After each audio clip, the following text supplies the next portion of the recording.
Sudah kelihatan, Pak. Sudah kelihatan ya? Ya, sudah. Suara juga kedengaran. Oke.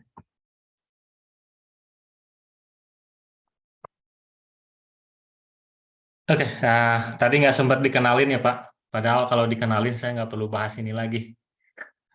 Mohon maaf, memang biar mengenalkan sendiri nih, Pak. Ya, ya. Oke, oke. Ya, perkenalkan nama saya Nala Senja Muhammad. Orang biasa panggil saya Nala saja. Saat ini saya bekerja di Digital Edge Data Center, company yang base-nya di Singapura. Tapi saya sendiri kerja remote dari Tasikmalaya. Posisi saya di perusahaan ini sebagai commercial director. Jadi peran saya di company ini mempersiapkan development data center di semua negara di Asia. Karena perusahaan kami memang fokus untuk bangun data center di Asia saja. Perusahaan ini masih baru didirikan tahun 2020, baru 3 tahun saja. Jadi kita masih baru punya aset di beberapa negara saja. Selama 3 tahun ini kita baru punya di Cina, di Korea, Jepang, di Manila, sama di Indonesia. Dan sekarang kami juga mengembangkan ekspansi data center di India, Bangladesh, Filipina juga kita expanding, Indonesia juga kita bangun lagi, dan kemungkinan Thailand juga kita expand. Oke, saya mulai dari work experience. Jadi saya mulai berkarir tahun 2003 setelah saya lulus dari Politeknik Negeri Bandung, jurusan Navigasi dan Tata Udara. Saya kerja di perusahaan kontraktor MEP, Sinrio Indonesia, kalau pernah dengar, sebagai mechanical design dan estimator. Jadi saya juga dulu sempat kerja sebagai engineer juga, tapi nggak lama. Sama pekerjaannya seperti yang dipelajari di sekolah dulu, cooling load calculation, pipe sizing, duct sizing, equipment selection, juga bikin estimasi juga untuk cost yang untuk diajukan buat tender-tender. Kemudian saya pindah ke konsultan quantity surveyor di Jakarta. Saya mulai di Jakarta sebagai MEP quantity surveyor. 2 tahun saya kerja di Jakarta, 2 tahun saya pindah ke Yogyakarta, kemudian 2 tahun saya pindah ke Makau, 2 tahun berikutnya saya pindah ke Singapura. Kemudian ya setelah 2 tahun di Singapura, saya pindah ke perusahaan data center, Equinix Asia Pasifik. Jadi Equinix ini sebetulnya perusahaan yang basisnya di Amerika, dan ini perusahaan data center terbesar sedunia. Sama seperti pekerjaan saya sekarang, saya juga menghandle proyek-proyek di Asia Pasifik. Tapi saya lebih fokus ke Asia dan ke Asia Tenggara, dan di Jepang, Korea, dan sebagainya, dan Cina gitu. Saya nggak terlalu ke Pasifik. Tadinya saya juga menghandle proyek-proyek di Australia, cuma karena time zone-nya agak-agak beda, akhirnya di-split gitu. Jadi saya fokus ke yang di sisi Asia. Saya kerja di sana sudah hampir 11 tahun, dan kerja base-nya juga di Singapura. Cuma ketika saya minta pindah ke Indonesia, mereka nggak kasih.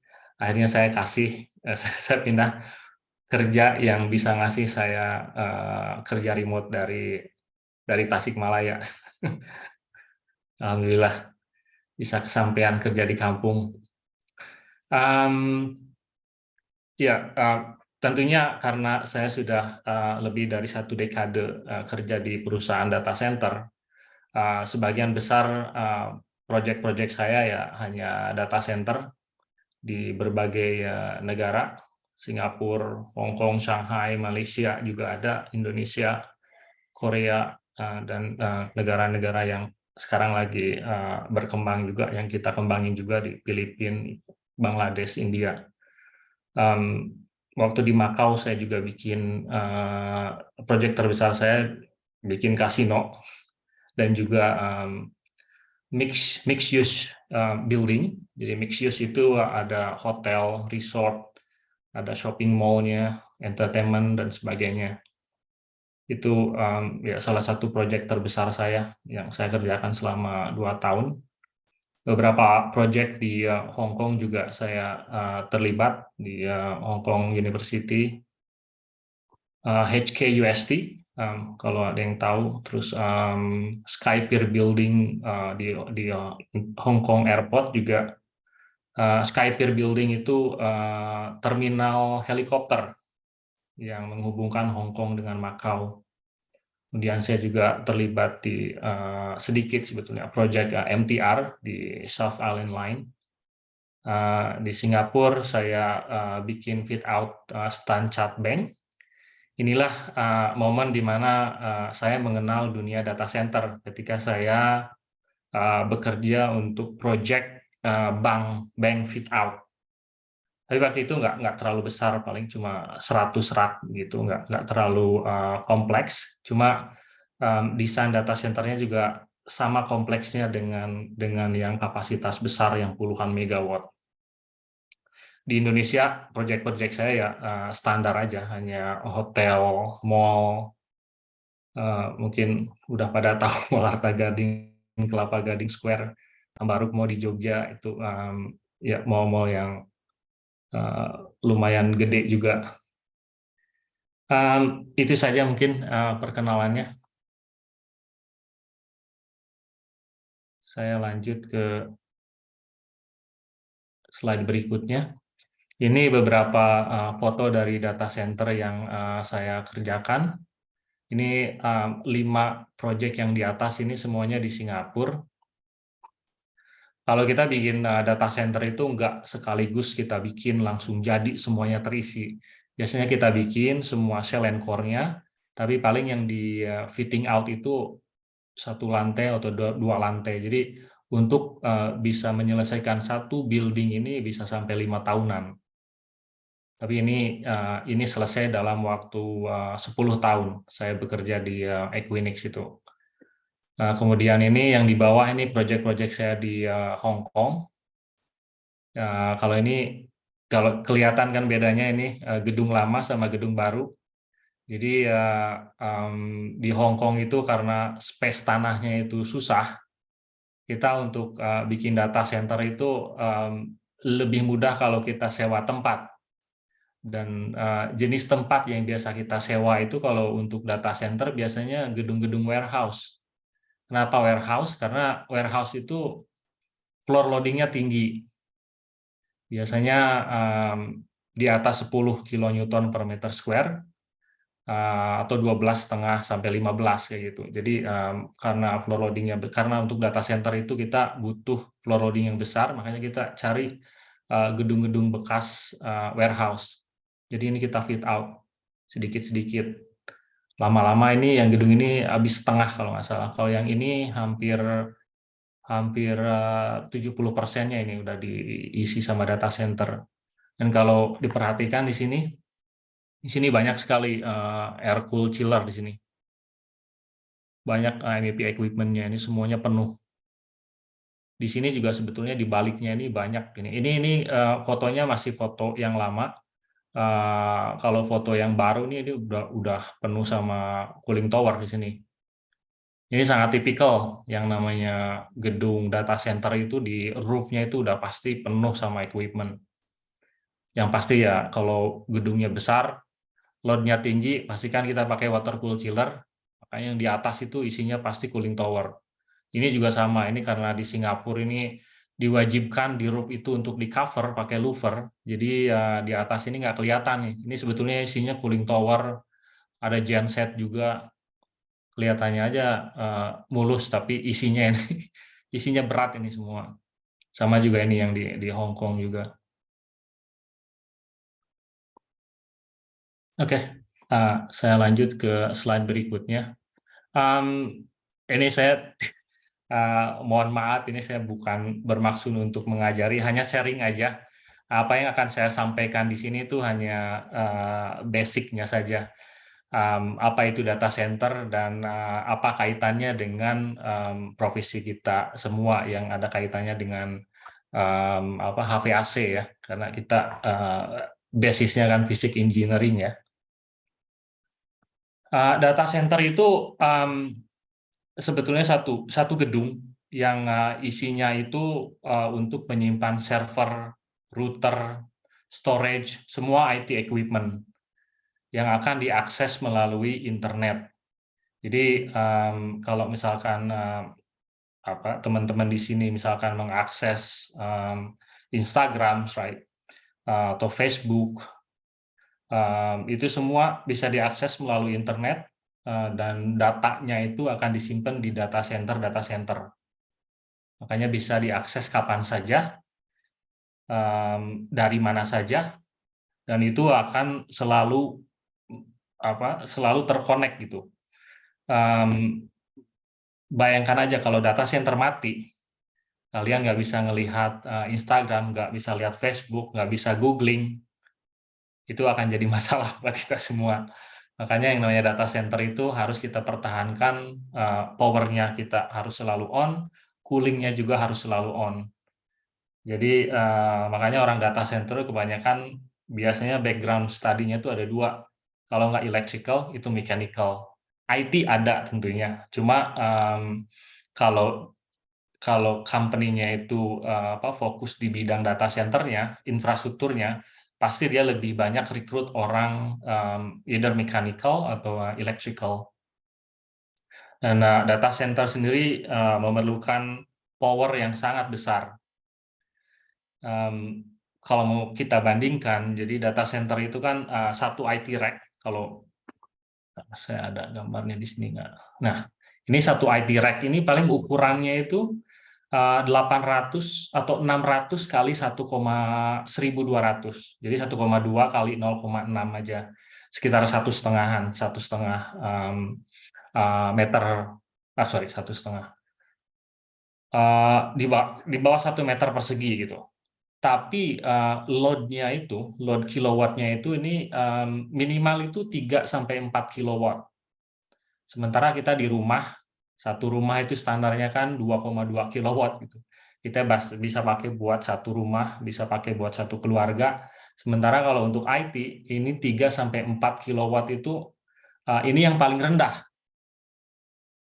Kalau yang consider kita bilang hyperscale itu kapasitas satu racknya itu bisa sampai di atas 8 kilowatt, 8 sampai 16 kilowatt. Kalau udah di atas 16 kilowatt itu udah consider super capacity, super density IT rack, dan itu biasanya pakai sistem pendinginan yang agak berbeda. Oke, saya kembali lagi ke atas. Jadi karena data center itu membutuhkan power yang sangat besar, tentunya kalau kita membutuhkan power, itu power itu kan akan menghasilkan panas. Nah, panas itulah yang akan jadi kerjaan kita semua. Disitulah kita bisa masuk sebagai mechanical engineer.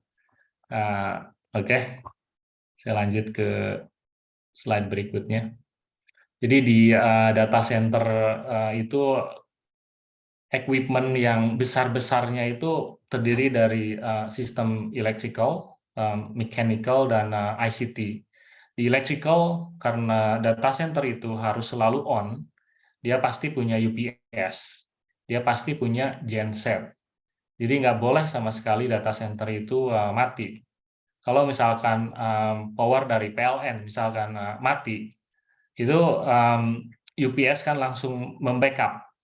Jadi si power ke IP rack itu nggak bisa mati karena ada UPS yang membackup power dari baterai, yang dia backup time-nya itu cukup untuk sampai genset nyala. Jadi setelah genset nyala ya semua udah back to normal gitu. Jadi nggak ada sama sekali dip-nya itu nggak ada mati dulu tuh nggak ada, semuanya seamless powernya itu.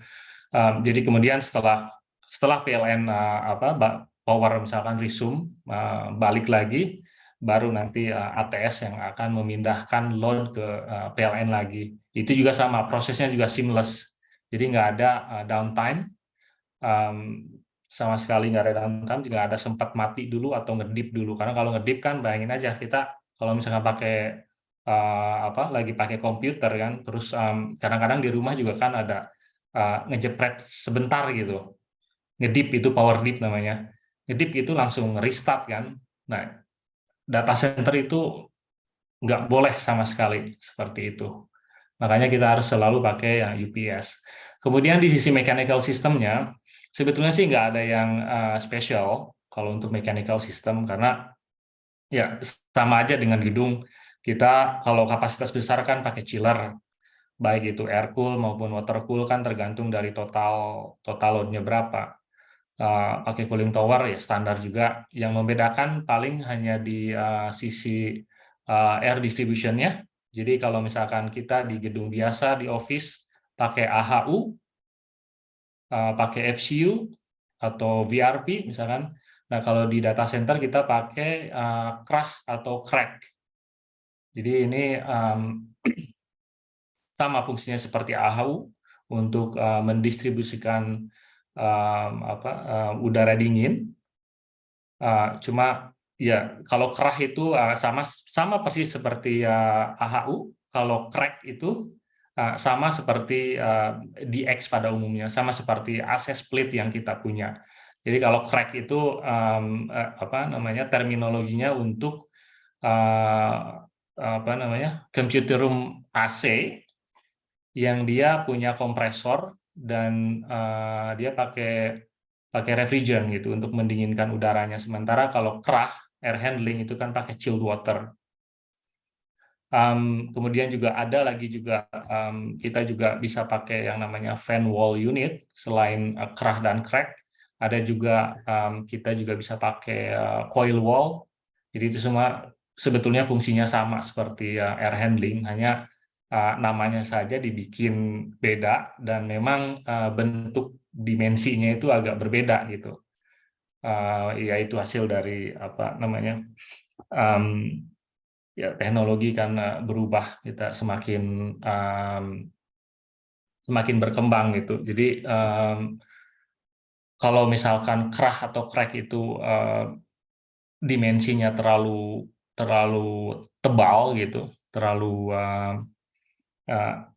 depth-nya itu terlalu dalam gitu. Kita bisa save space dengan menggunakan coil wall. Jadi coil wall itu dari kata-katanya aja kan ada coil, ada wall. Jadi wall itu ya dinding. Jadi dindingnya itu nanti diganti sama coil. Ini saya sebetulnya ada gambarnya juga sih di sini. Saya jumping aja sini. Nah ini. Jadi kalau yang belum pernah lihat, yang namanya CRAH atau crack ini bentuknya seperti ini. Seperti lemari gitu. Jadi kalau CRAH itu nanti pipa koneksinya ini dikonek ke chilled water pipe. Kalau coil wall juga sama, ini juga pakai chilled water pipe, cuma bentuknya ini yang ini tipis, yang ini kan tebal. Dan ini sebetulnya enggak ini ya, skalanya sebetulnya enggak seperti ini. Jadi coil wall ini tinggi sekali, tingginya bisa sampai 5 meter. Karena memang ini fungsinya juga sebagai wall gitu. Jadi dinding data center itu kita ganti semuanya pakai coil wall ini.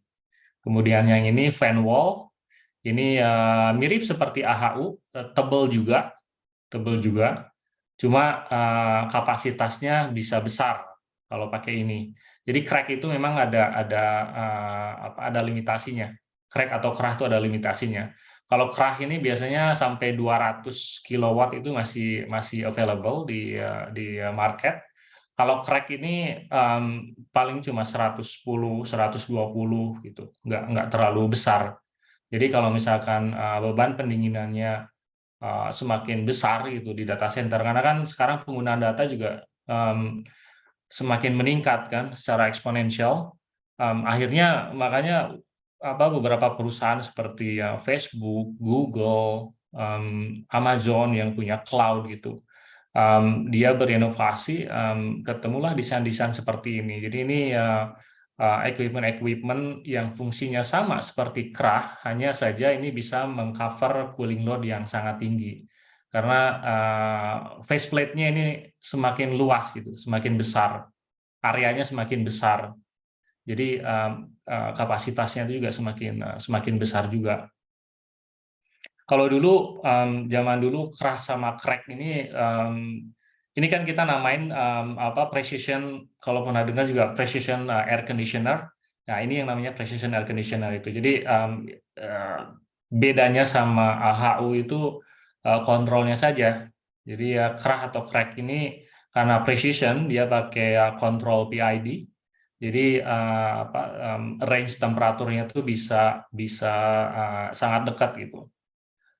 Juga dengan RH juga bisa dikontrol juga pakai ini. Cuma karena coba saya balik lagi ke slide. Sorry, saya lompat-lompat karena oke.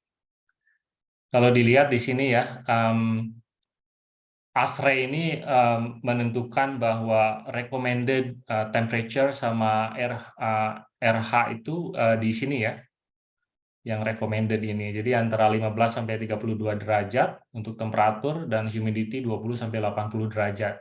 Pada kenyataannya, secara praktis di dunia data center ini kita udah nggak ada lagi yang mengontrol humidity sebetulnya. Karena humidity ini sekali aja kita udah bisa setting misalkan di 50 derajat, itu gampang kita untuk memaintainnya. Karena cooling load di data center itu kan nggak berubah-berubah, dan nggak ada yang menghasilkan latent heat. Makanya RH-nya itu nggak terlalu berpengaruh gitu. Karena memang kalaupun kita butuh fresh air, biasanya fresh air-nya juga kita dihumid dulu pakai cooling. Dan orang yang bekerja di data center juga sedikit, nggak kayak office semuanya nafas, latent heat tinggi, akhirnya butuh humidity range yang comfort. Kalau data center nggak terlalu penting, makanya yang dikontrol biasanya hanya cooling saja. Kita beli crack, feature yang bisa mengontrol RH itu kita remove, kita kurangin untuk menghemat biaya. Jadi paling kita cuma fokus di cooling controlnya saja.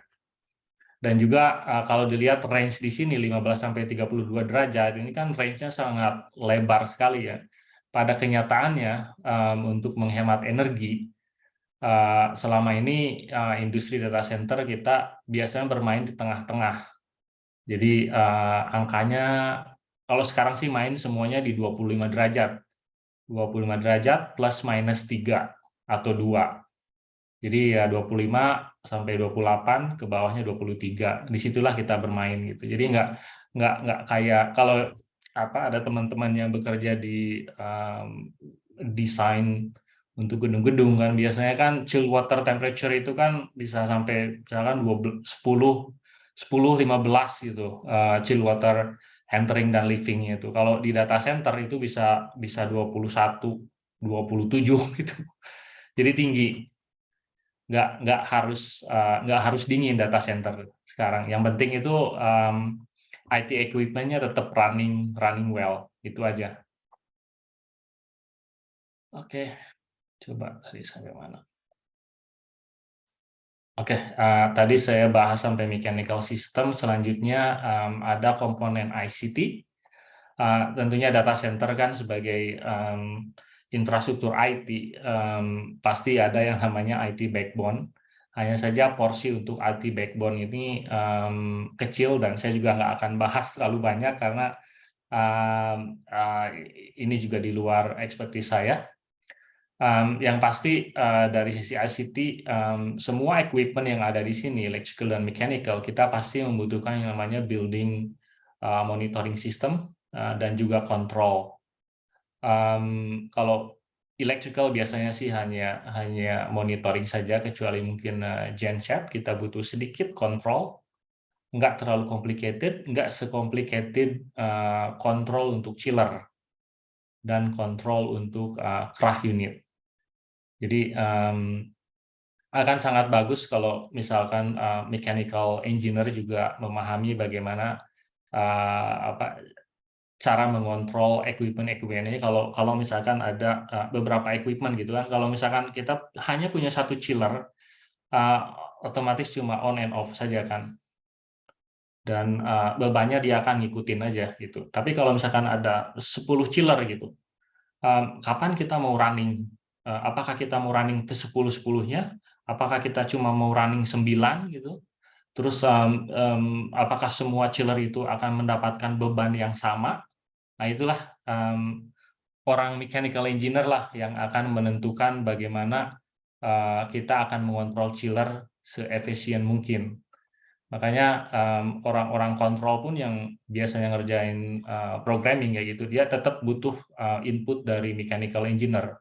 Karena mechanical engineer lah yang tahu di part load yang berapa persen gitu chiller itu akan efisien.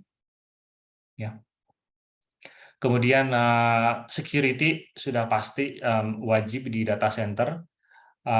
Bukan hanya IT security tentunya ada. Hanya saja security yang saya maksud di sini physical security, jadi CCTV, card access system, anti crash barrier, anti bomb blast dan sebagainya. Jadi itu juga ada. Kemudian ya tadi saya sempat sampaikan juga IT backbone dan structured cabling. Jadi structured cabling ini IT cabling. Ya tentunya selain kita data center itu selain kita kasih power, kita kasih cooling, juga kita kasih network, kita kasih koneksi ke jaringan internet dunia. Oke, saya balik lagi ke sini. Tadi saya sudah sampaikan bahwa desain data center menurut ASRE ini ya fall within this recommended RH and temperature. Ya, tentunya cooling system ini ya basically hanya untuk mendinginkan server dan IT rack. Karena kenapa butuh cooling? Karena peralatan IT ini tidak akan optimal kalau temperaturnya nggak stabil dan nggak berada di recommended temperature. Jadi sebetulnya IT equipment ini ada speknya dia. Di temperature berapa dia bisa optimal gitu. Jadi nggak boleh sampai overheat tentunya.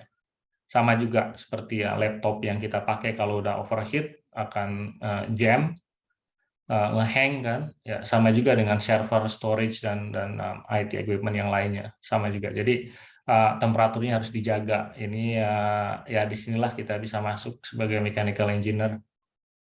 Kita bisa berkontribusi. Oke, di data center ada yang namanya istilahnya PUE. Jadi PUE ini indikator seberapa efektif data center yang yang di running. PUE ini kayaknya kalau engineer ya lebih mudah lihat ini ya, lihat rumusnya. Jadi PUE ini ya total power dibagi dengan IT power intinya. Jadi kalau misalkan IT power-nya itu dia butuh misalkan 10 megawatt, 10 megawatt. Jadi IT power itu listrik yang dipakai untuk IT equipment, hanya IT equipment gitu. Jadi kalau misalkan kalian dengar ada data center ini kapasitasnya 10 megawatt. Artinya 10 megawatt itu 10 megawatt yang dipakai untuk IT equipment saja. Tetapi kan dalam satu gedung itu kan power itu nggak mungkin hanya dipakai untuk IT. Kita kan butuh lighting, kita butuh AC untuk mendinginkan equipment IT ini kan. Terus kita butuh power untuk yang lain-lainnya, butuh power untuk komputer untuk kerja dan sebagainya gitu. Butuh komputer untuk jalanin pompa untuk air bersih, water treatment dan sebagainya mungkin. Jadi POE ini indikator untuk seberapa efisien, seberapa efektif data center kita. Jadi total power yang kita pakai itu yang mengcover itu ya, yang mengcover ini saya tulisnya di sini, yang mengcover lighting, cooling dan lain sebagainya dibagi dengan IT. Ini kita dapat PUE. Jadi yang idealnya PUE itu satu. PUE satu itu artinya power yang dipakai untuk data center itu hanya untuk IT equipment. Dan ini tidak mungkin terjadi. Ini tidak mungkin terjadi. Jadi udah pasti POE data center itu udah lebih dari satu.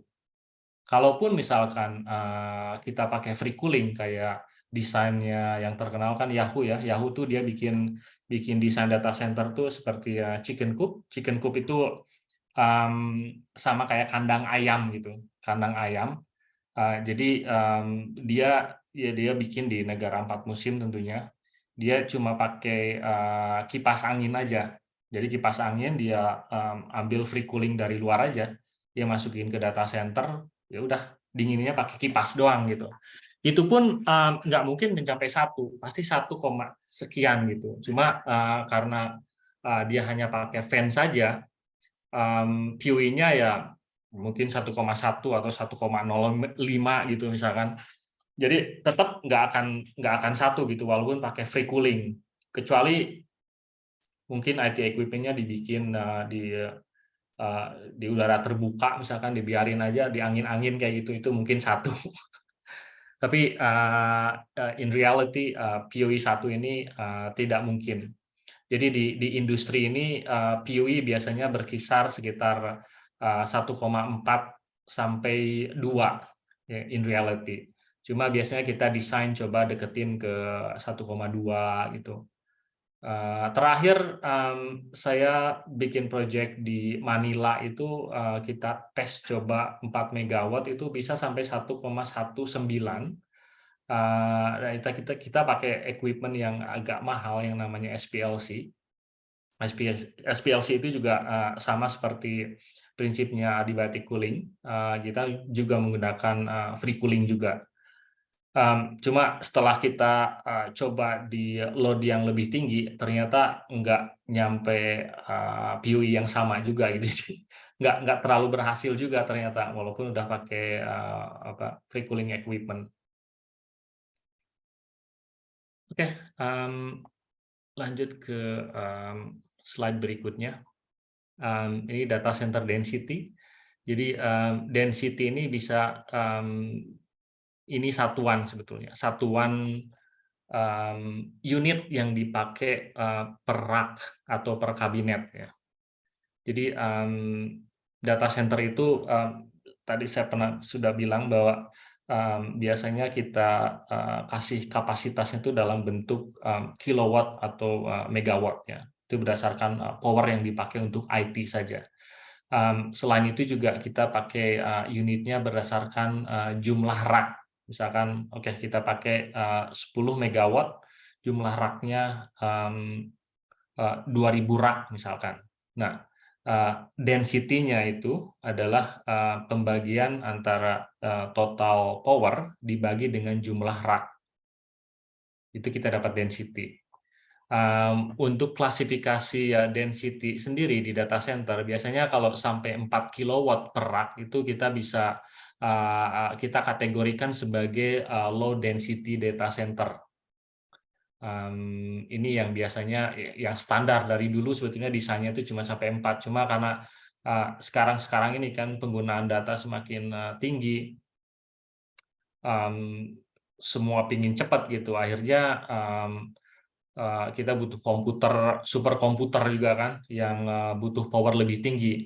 Akhirnya ya sekarang kita banyak demand dari perusahaan-perusahaan IT itu mintanya tuh di atas 8 kilowatt malah per rak.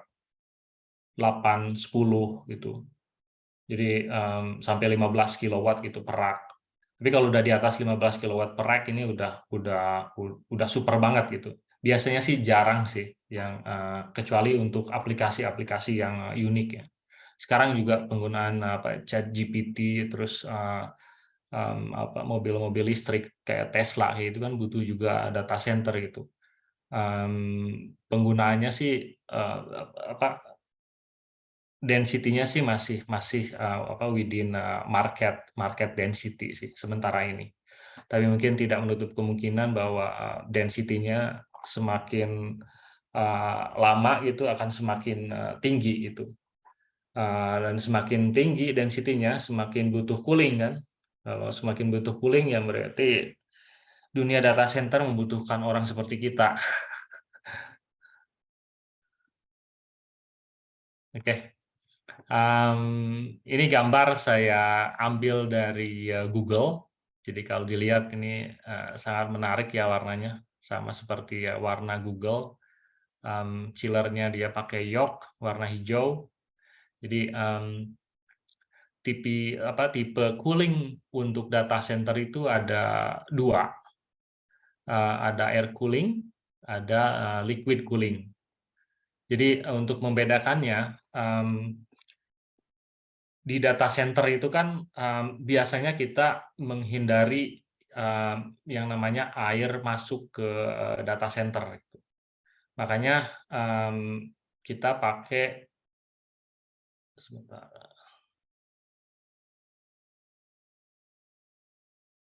Ya, oke.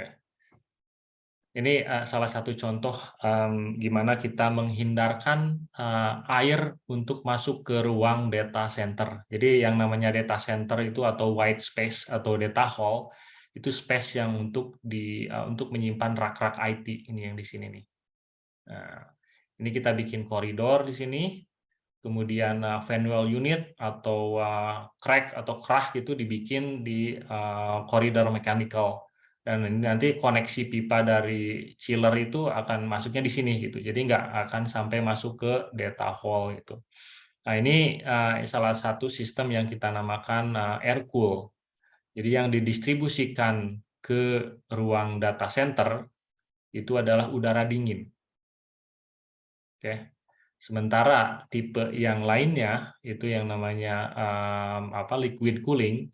Jadi liquid cooling ini saya punya contohnya seperti ini. Jadi liquid cooling ini kita bawa-bawa itu airnya itu kita koneksi ke IT rack. Jadi kita masukin ini airnya ke IT rack. Tentunya tidak langsung masuk ke IT rack, bisa juga melalui apa yang namanya spot cooling itu. Bisa jadi kita ada kayak cooling coil di antara rack rows gitu. Cuma ya yang namanya liquid cooling itu ya kita liquidnya yang kita dekatkan ke IT rack gitu. Jadi beda dengan yang air cool gitu. Ya, kayak seperti tadi saya tunjukkan bahwa yang di blow itu udara gitu. Kalau yang ini yang dibawa ke IT rack-nya itu liquidnya gitu. Dan biasanya kenapa kita pakai air cool, kenapa kita pakai liquid cool, itu karena rack density-nya. Jadi kalau density-nya ini masih rendah gitu, sebetulnya 1 sampai 8 atau 10 itu masih oke pakai air cool. Tapi kalau sudah di atas 10 kilowatt itu biasanya kita pakai spot cooling karena liquid cooling tentunya lebih efisien karena itu lebih ya mendekatkan load-nya langsung ke air itu lebih mudah gitu untuk spot cooling. Tapi walaupun kita pakai liquid cooling gitu, liquid cooling, tetap kita pakai air cool juga biasanya. Jadi ini tuh kalau misalkan ada beban density-nya itu misalkan 15 kilowatt gitu. Untuk menghemat biaya, biasanya kita tetap pakai air cool. Jadi air cool-nya itu nanti akan menghandle cooling load sampai 10 kilowatt. Nah, yang 5 kilowatt-nya itu akan dihandle oleh liquid cooling. Jadi biasanya kalau yang pakai liquid cooling itu di double gitu, ada 2 sistem di dalam satu data center. Jadi ini hanya untuk mengcover eksesnya saja. Kalau misalkan air cool sudah nggak cukup gitu untuk mendinginkan data center, baru ditambah liquid cooling.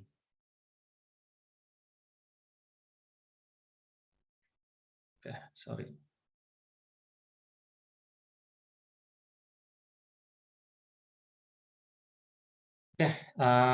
Ini tadi sudah saya bahas. Oke, jadi yang liquid cooling, jadi yang tadi saya tunjukin gambarnya itu biasanya dinamain in-rack cooling. Jadi biasanya kabinet coolingnya itu akan ditempatkan sejajar dengan IT rack, atau bisa jadi juga coolingnya itu dia pakai cooling door gitu. Jadi pintu IT rack itu ada coilnya. Bisa dimasukin air, bisa pakai glycol, bisa juga pakai CO2. CO2 ini agak unik juga. Saya pernah pakai juga di Singapura, belinya di Inggris.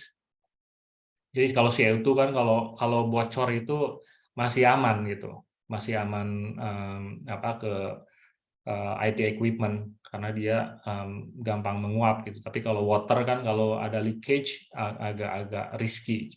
Makanya ya kebanyakan kita coba hindari water itu langsung langsung menyentuh IT equipment. Kemudian kalau misalkan kapasitasnya, density-nya itu sampai ratusan kilowatt, ada lagi nih satu sistem yang namanya immersion atau submerge. Jadi yang immersion ini IT equipment-nya itu ditenggelamin di sistem immersion itu. Jadi immersion itu saya juga belum tahu persisnya seperti apa. Jadi dia satu kabinet itu dia didinginkan melalui kayak oil gitu ada oil yang dia bisa menyimpan dan menyerap energi gitu. Jadi si IT equipment-nya itu ditenggelamin di situ, di submerge gitu. Dan ini tentunya lebih efisien dan udah ini yang ya betul-betul yang dia dinginkan tuh hanya IT saja. Kalau misalkan kita pakai sistem yang standar tadi pakai kerah kayak gitu kan, yang didinginkan itu kan bukan hanya IT kan, tapi juga udara sekitar, ada beban-beban yang lainnya gitu, ada beban mungkin ada beban konduksi dari luar, ada beban manusia juga kalau misalkan ada orang di dalam gitu. Tapi kalau immersion ini karena dia dibikin di satu kayak kulkas gitu, dan IT equipment-nya dimasukin, ditenggelamin di dalam. Jadi yang dia cover itu beban itu hanya pure IT saja. Itu cairannya itu seperti minyak kayak gitu. Dan ada sistem pendinginannya standar DX kayak gitu. Cuma kapasitasnya tinggi. Oke. Nah ini analogi cooling load difference ya antara manusia dengan IT.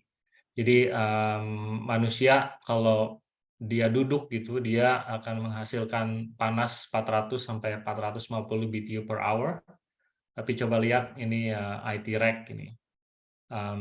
Ini bisa berkali-kali lipatnya. Jadi satu IT rack itu untuk 1 kilowatt itu sama dengan 8 manusia. Jadi kalau satu IT rack misalkan 5 kilowatt, jadi satu rack itu kan bayangin kan dia cuma pakai space itu 0,6 meter kali 1,2 meter gitu.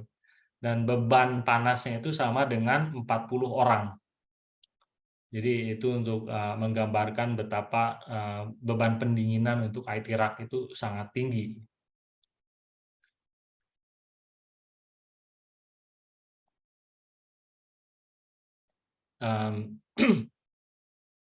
Jadi balik lagi ke sistem pendinginan yang air cool. Jadi air cool itu seperti tadi saya bilang bahwa yang dialirkan itu udara dingin ya dari kerah atau coil wall atau fan wall.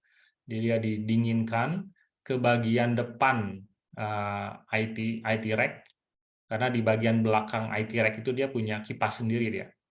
Jadi ada fan-nya dia yang akan menarik udara dingin keluar dari belakang.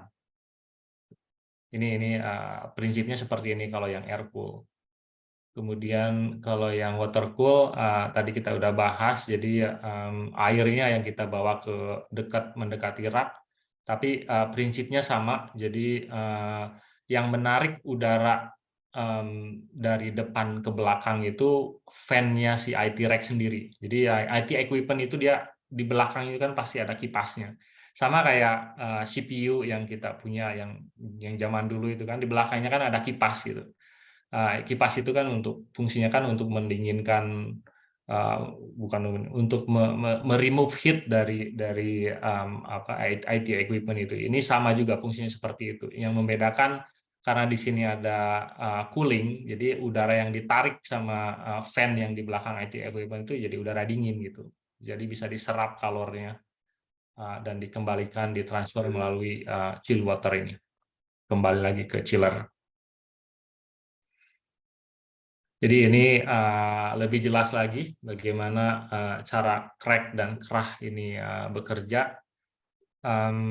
Biasanya kalau data center yang low density 3 sampai 5 kilowattnya.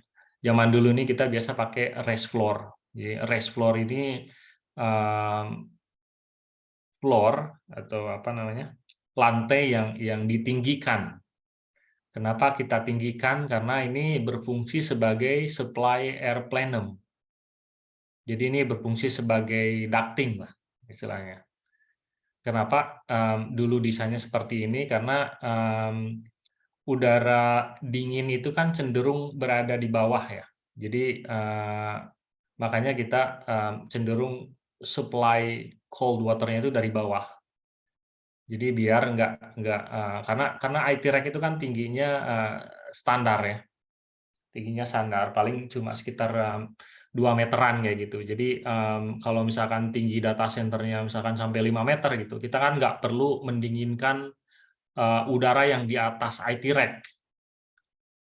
Makanya kita pakai underfloor cooling gitu. Jadi coolingnya diambil dari bawah, nanti disedot sama fan-nya si IT rack ini, nanti akan ngumpul di yang namanya hot aisle. Hot aisle di sini, hot aisle ini aisle itu kan gang. Jadi data center biasa kita pakai istilah cold aisle dan hot aisle. Cold aisle itu di mana kita ada underfloor cooling di sini, jadi udara dingin. Di sini juga sama, cold aisle juga ada udara dingin. Nah kalau hot aisle itu belakangnya rack. Itu makanya belakangnya rak IT ini biasanya panas. Dan udara panas ini akan disedot, dikembalikan kembali ke kerah atau crack gitu. Jadi sirkulasinya ya muter-muter seperti ini aja. Nah, ini pressurized gitu. Jadi harus ada perbedaan tekanan antara di supply air plenum sama di atas. Tentunya di atas harus lebih rendah biar terjadi flow.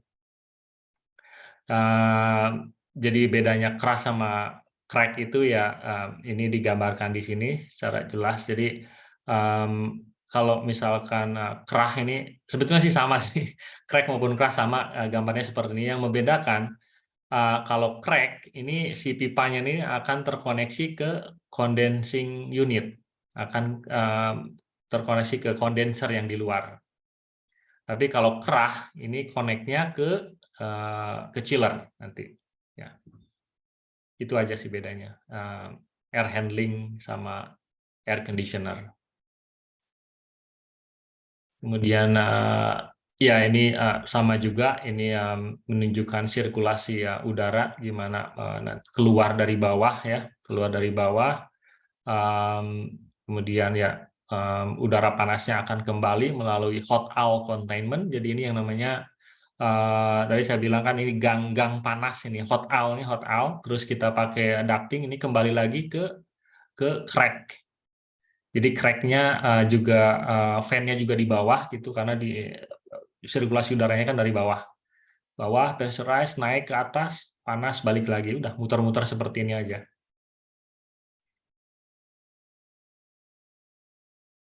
Kemudian ini sebetulnya sampel yang above floor cooling ya. Jadi ini udara dinginnya itu tidak dialirkan ke bawah.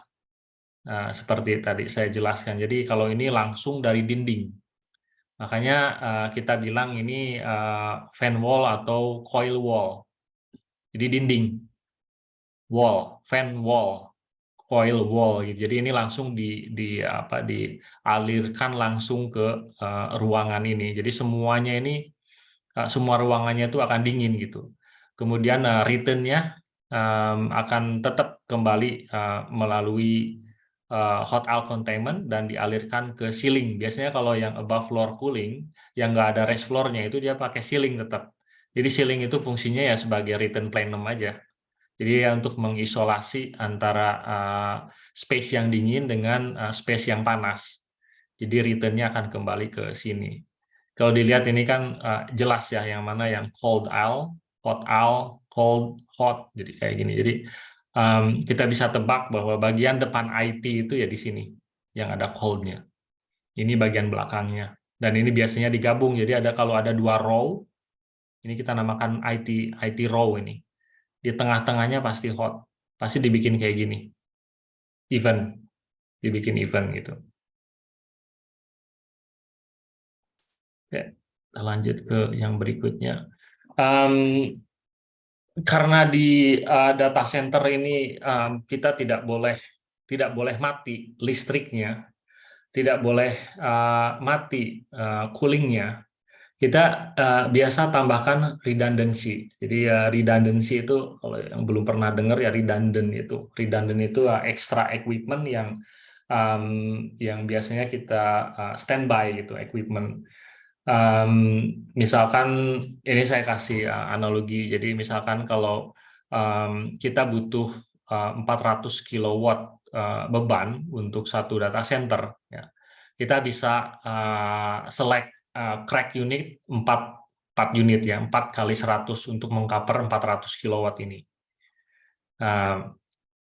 Kalau ini kita namakan N redundancy, artinya sebetulnya tidak ada redundansinya, ini hanya N saja, N itu need. Jadi yang dibutuhkan tuh ya memang 400 gitu, 4 kali 100. Cuma karena di data center itu kita nggak boleh ada downtime, nggak boleh ada single point of failure, dan harus bisa concurrent maintainability, right? Makanya biasanya kita tambahkan redundant unit. Jadi bisa kita pakai N+1. Jadi kalau N+1 ini, kalau misalkan base-nya kita butuh 4 unit kali 100 kilowatt itu, kita tambahkan aja 1 unit di sini. Jadi total kita pasang 5 unit crack di dalam data hall itu. Kenapa 5 unit? Jadi tujuannya itu ya untuk menghindari downtime ini. Kalau misalkan satu rusak kan, yang satunya lagi kan bisa mengcover itu. Atau kita butuh maintenance kan nggak mungkin kita nggak shutdown. Jadi kita bisa maintain satu-satu gitu. Jadi 4 unitnya tetap dia akan membackup gitu. Nah, biasanya kita kontrol, namanya ada group control di crack ini. Jadi kapan dari kelima unit ini misalkan kapan nyala gitu, dibikin schedule nanti di program. Crack nomor 1 sampai 5 ini kapan nyalanya, kapan matinya itu bisa diprogram gitu. Bisa juga kita tambahkan N+2 redundancy. Jadi kalau N+2 ya berarti N-nya 4, need-nya 4 ditambah 2 gitu. Jadi kalau ada yang fail 2 ya kita masih bisa backup karena kita ada standby unit dua number gitu. Selain itu juga selain dari redundancy equipment-nya sendiri, power ke crack juga biasanya kita pakai UPS power. Dan bukan cuma UPS power, tapi juga dual source. Jadi ada 2 incoming itu dari 2 power line yang berbeda untuk crack ini. Dan kita pakai ATS. Jadi selain crack-nya juga punya redundant dari sisi mechanical, dia juga punya redundant power juga. Jadi redundant di atas redundant. Pokoknya nggak boleh mati aja itu. Nggak boleh mati, nggak boleh nggak dingin. Oke. Selanjutnya ini sudah saya bahas tadi. Ini dari sisi chiller juga kurang lebih sih sama aja. Jadi redundancy untuk chiller juga sama, bisa N+1 atau karena kapasitasnya besar, biasanya kita juga bisa dalam bentuk persentase gitu, redundancy-nya itu N+20%. Jadi saya kasih analogi di sini ya, kalau misalkan N-nya itu 4 kali 1000 RT ya. Kalau N+1 kan gampang ya, tinggal 4 tambah 1, kapasitasnya masih sama 1000 ton. Tapi kalau misalkan kita mau saving cost gitu, kita bisa juga dibikin N+20%, jadi tinggal 4000 RT ini kali 1,2, dapat angkanya ya udah tinggal dibagi rata pakai 5, jadi dapatnya 960. Jadi kita pakai chiller yang sedikit lebih kecil, tapi jumlahnya tetap sama seperti N+1 gitu. Jadi masih N+1, masih bisa mengcover biasanya, karena kan kita juga kalau equipment selection, kalau cooling load itu kan selalu peak load yang kita pakai sebagai referensi untuk equipment selection. Padahal kan pada kenyataannya actual load itu pasti jauh, dan mungkin ramp up juga schedule-nya itu. Cooling load-nya itu ramp up, itu nggak langsung 100% di saat kita jalanin gitu. Karena kan kita desain satu aset itu kan untuk lifetime 30 tahun gitu, dan itu udah biasanya pasti masukin buffer banyak kalau engineer itu di cooling load-nya itu. Kemudian yang membedakan antara chiller data center dengan chiller-chiller yang lainnya, ada fitur-fitur yang wajib untuk di data center, seperti rapid restart feature. Jadi kalau chiller untuk data center ini, kita selalu minta chiller vendor itu ngasih fitur yang rapid restart. Jadi ketika dia restart, karena misalkan power loss gitu, karena chiller ini karena energi yang dibutuhkan sangat besar gitu, powernya besar, dia nggak mungkin di backup sama UPS. Jadi chiller itu pasti mati kalau listrik mati itu, dan dia akan nyala kembali hanya ketika genset nyala. Jadi nggak di backup sama UPS sama sekali. Yang di backup sama UPS itu hanya kontrolnya saja, controllernya itu tetap harus hidup, karena nggak nanti akan ngejam, akan ngehang gitu, chillernya nggak akan bisa restart gitu. Jadi yang namanya rapid restart itu cara kerja chillernya itu dia akan lebih cepat untuk mencapai 100% gitu. Jadi dari sejak mati terus kemudian nyala kembali, itu ke 100% load-nya itu cepat, lebih cepat daripada chiller-chiller yang dijual untuk gedung-gedung. Kemudian juga ada fitur voltage dip compensator. Jadi voltage dip ini untuk menghindari chiller mati pada saat terjadi voltage dip. Jadi dip itu hanya sebentar sekali gitu, tapi itu akan tetap berpengaruh ke chiller itu. Bisa jadi kalau misalkan nggak pakai UPS power itu si chillernya itu akan ngehang juga gitu. Kalau ngehang itu ya kita lost cooling gitu. Dan untuk fungsi continuous cooling, karena kita nggak boleh kan sama sekali kehilangan cooling, dan ketika listrik mati, chiller juga mati gitu. Jadi untuk memastikan ada continuous cooling, pompa ini kita pakaiin UPS power, karena pompa nggak sebesar chiller gitu power use-nya ya. Kita pompa tetap jalan, dan kita juga punya yang namanya buffer tank. Jadi buffer tank ini fungsinya sama seperti baterai. Jadi kalau misalkan listriknya mati, itu chillernya mati, itu buffer tank inilah yang akan mendinginkan si data center gitu. Dia punya kapasitas pendinginan tertentu yang sudah dikalkulasi. Jadi bisa bertahan sampai 3-5 menit, pokoknya cukup sampai chiller nyala kembali, cukup sampai genset nyala kembali untuk menyalakan chiller gitu. Jadi betul-betul memang nggak ada chance untuk di data center ini cooling sampai loss gitu. Power dan cooling ini sama sekali nggak boleh loss. Jadi ya itulah, disitulah kita bisa berperan gitu sebagai mechanical atau fisik engineering gitu, fisik engineer masuk di dunia data center, karena yang sering dibicarakan itu memang cooling gitu. Karena tadi seperti saya bilang yang namanya PUE ini kan kalau untuk power untuk IT rack itu udah pasti gitu. Kalau mereka butuh 1 kilowatt ya listriknya pasti 1 kilowatt. Tapi di luar itu kan ada kita harus nyalain AC, kita harus nyalain listrik gitu. Dan sementara beban yang paling besar itu kan di luar IT itu pasti AC. Nah, makanya peran mechanical engineer itu ya di situ. Kita harus bisa memastikan bahwa tanpa mengurangi redundancy, kita bisa pilihkan sistem yang paling efisien sehingga kita bisa menciptakan data center yang PUE-nya rendah, mendekati 1 atau di bawah 1,5 itu udah sangat bagus di industri. Ya, itu saja paling Pak Edi yang mau saya sampaikan. Baik, terima kasih Pak Nala atas paparannya ini tentang cooling system pada data center yang sangat luar biasa nih. Kita lanjutkan dengan pertanyaan-pertanyaan ini. Pertanyaan banyak banget ini, Pak. Oh, Yang yang pertama ini dari Pak Beni Leonanda.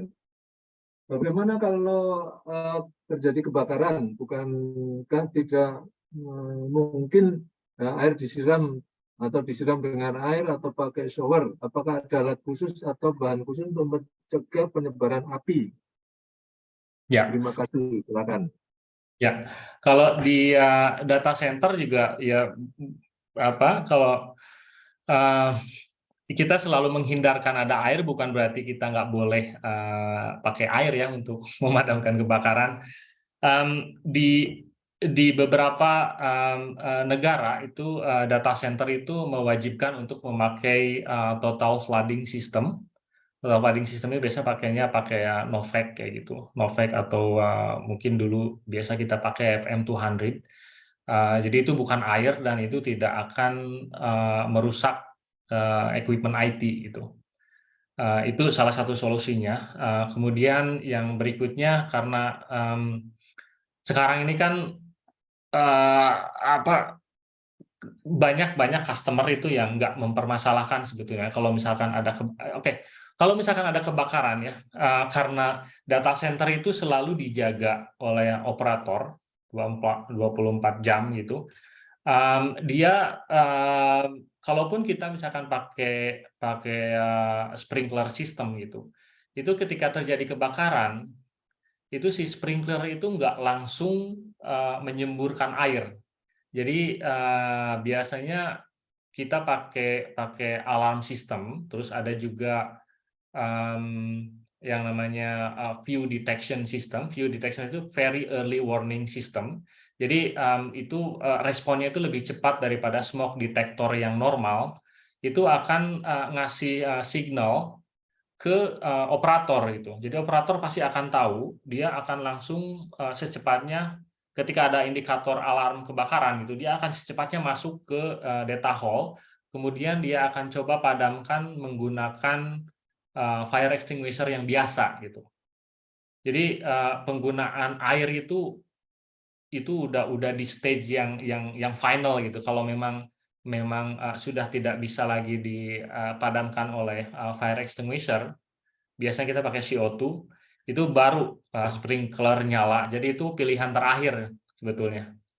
Jadi solusinya seperti itu. Jadi kalau nggak pakai total flooding system, pakai Novec atau pakai FM200 atau pakai yang high pressure seperti CO2 atau Energen, gas Energen, kita juga masih bisa pakai sprinkler system juga. Cuma untuk data center biasanya kita desain pakai dry sprinkler.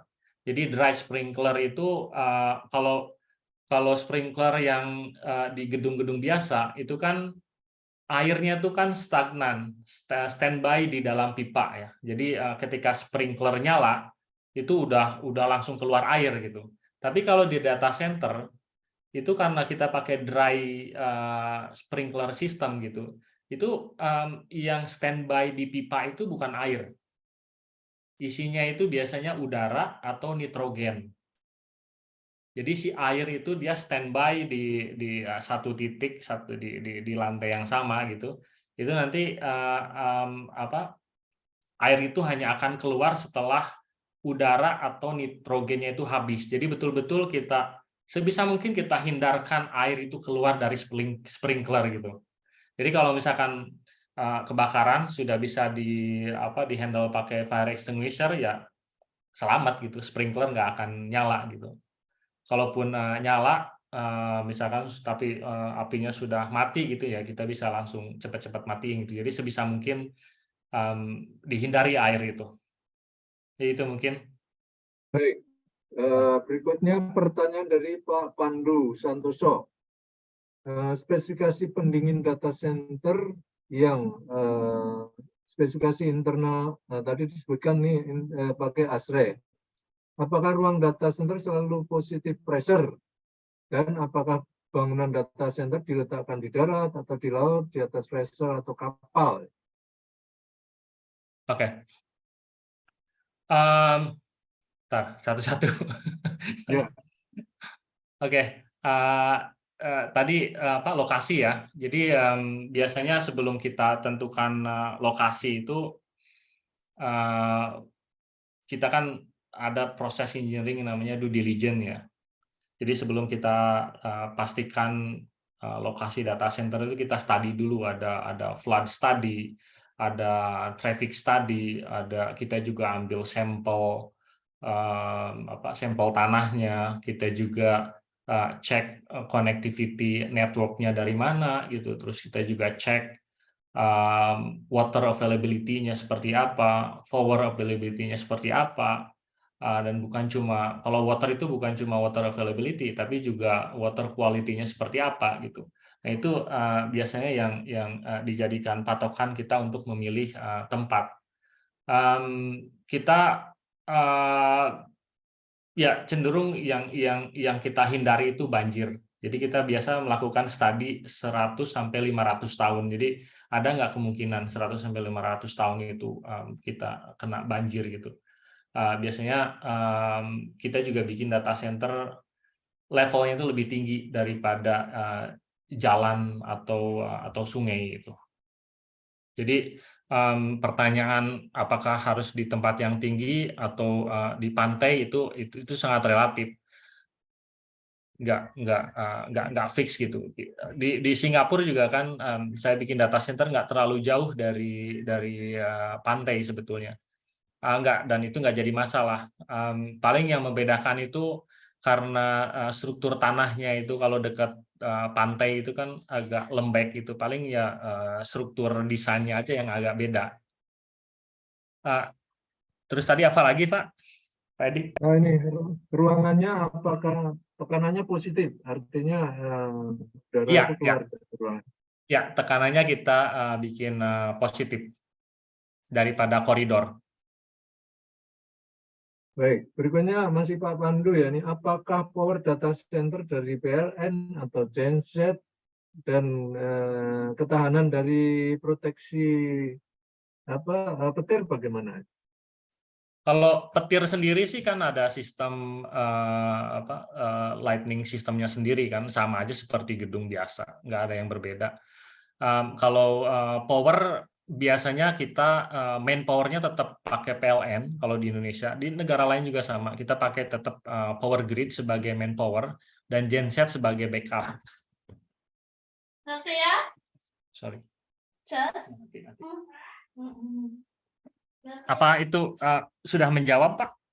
Ya, ya, oke, sudah ini sebenarnya. Kemudian Pak Riki Lesmana ini, alat instrumen model apa saja yang biasa digunakan di data center, seperti di generator atau di chillernya?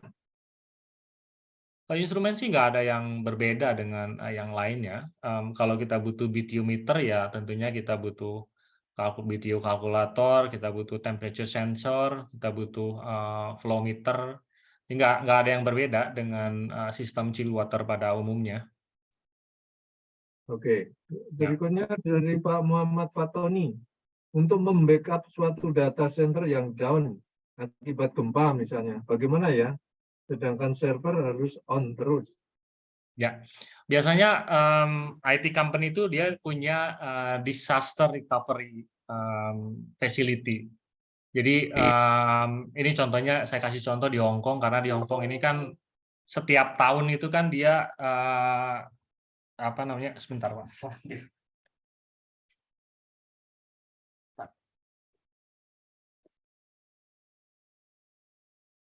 Laptop saya hampir habis.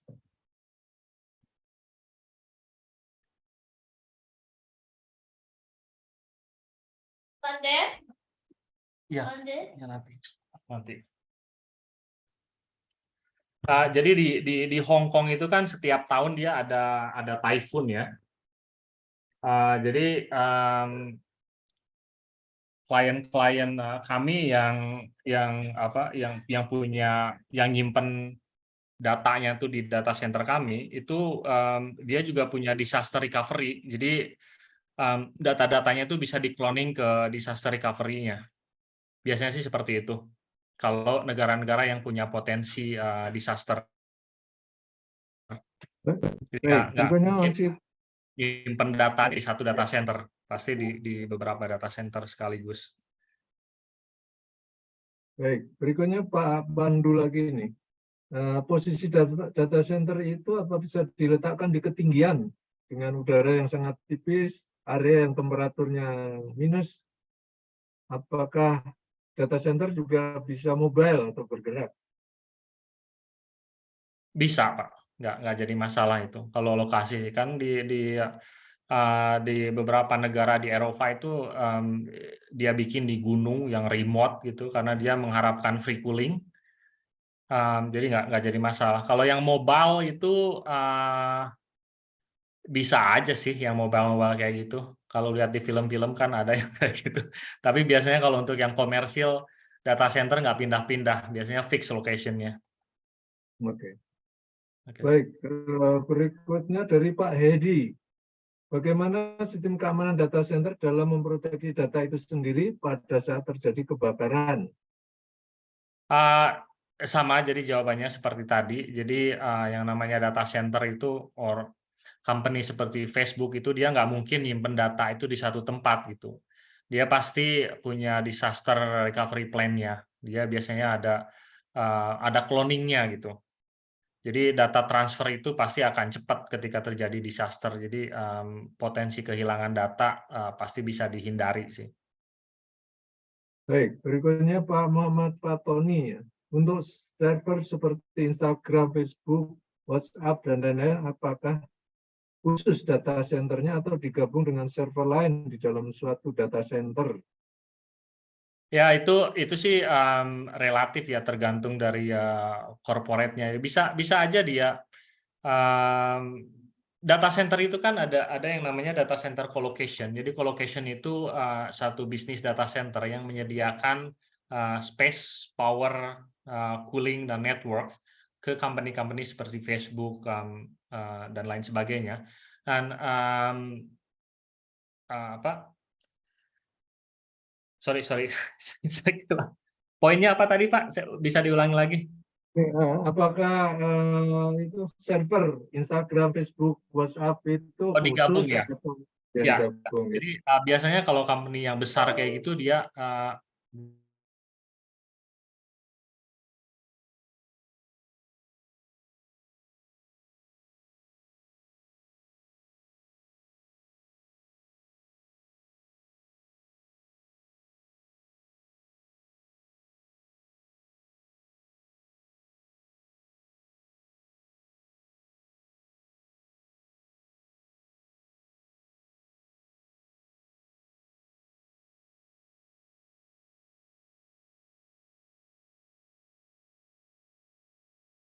Halo, halo, halo Pak Nala.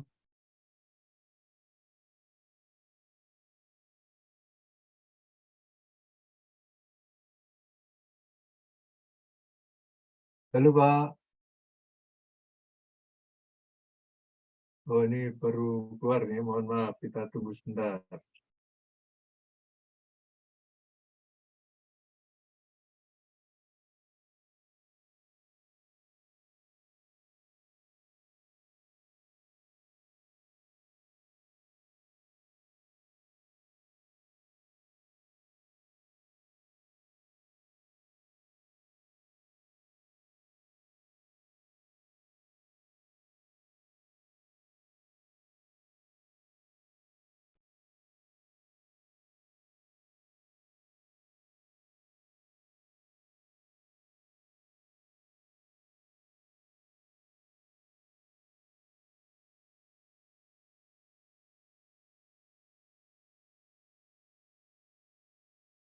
Ya, halo Pak, masih mute Pak. Mikrofon masih mute.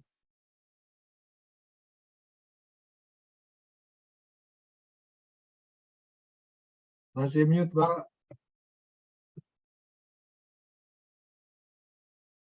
Oh ini sebentar, oh sorry.